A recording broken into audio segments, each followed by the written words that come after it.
Gustavo, toda vez, pelo amor de Deus. Essa casa tava mais afada. Vamos entrar, Gigi? Aí eu assim, meu filho, vai desse jeito. Eu tava quando você não ligar, não Cristina, reclamar.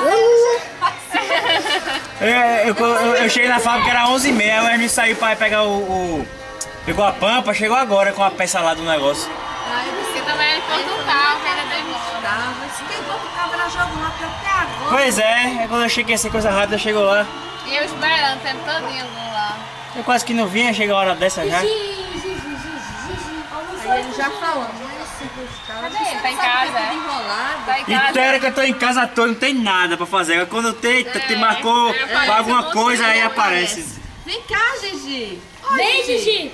Entra. Esse que não viu. Entra com o Gerinho. Aqui agacha, vem Oi, cá. Com o Gerinho. Gaste não, Gerinho. Ela abre já o berreiro. Olha, 43 dela, olha. É que só vai tomar banho de piscina?